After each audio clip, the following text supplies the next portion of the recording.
Welcome back. Well, some properties in the Duranguito neighborhood have been sitting vacant after legal back and forth over building the downtown arena there. The decision to even move forward with the project is being left up to voters to decide. But years ago, people visibly upset about tearing the neighborhood down. Yeah, you can see just how upset they are. This video that you see right here behind Jessica and I, it shows people that were reacting there, protesting when these buildings were going to be demolished several years ago. Yeah, so this all happened in 2017, but a court injunction stopped that demolition. Fast forward years later, the question now is what's happening with the properties acquired by the city. Well, I spoke with County Commissioner David Stout about what conversation, if any, has had with city leaders to acquire these properties, and here's what I found out. In our strategic planning in the last couple of years, we've put that on the list of things that we want to talk to the city about.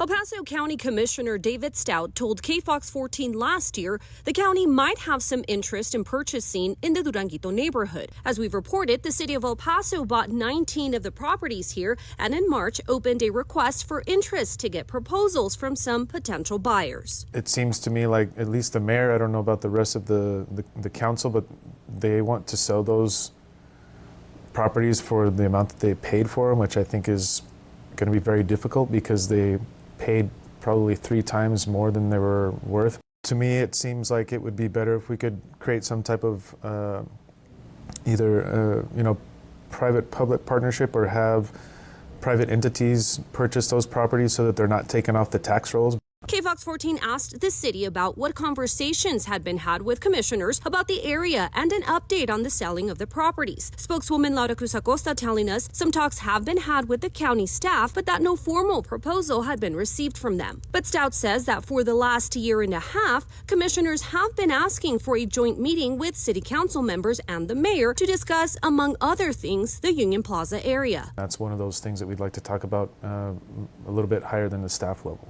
Unfortunately, the mayor has not moved forward with granting that request. Cruz Acosta said staff was not available to speak with us on camera about the selling of the properties, but in a statement said leaders are still evaluating the submissions for buying some buildings. Additionally, the city is also assessing options for registration of 7 buildings eligible for historic designation. When it comes to moving forward with selling the properties, Cruz Acosta writes, quote, "We do not wish to rush this important decision and will provide updates to the mayor and council and the public as soon as there are developments to share."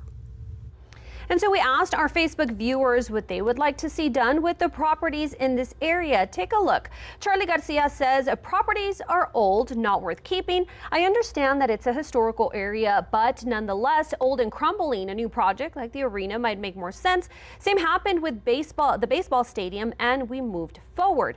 Miguel Rodriguez writes, I still say they should build the arena on that site and also dedicate a portion to Duranguito as a historical site. And Nick Mann commented, I would love to see an old town like San Antonio and Albuquerque. We used to have La Villita Shopping Center, which was also a charming collection of old buildings that was just demolished. Well, you can continue leaving your comments on our Facebook page. Evan.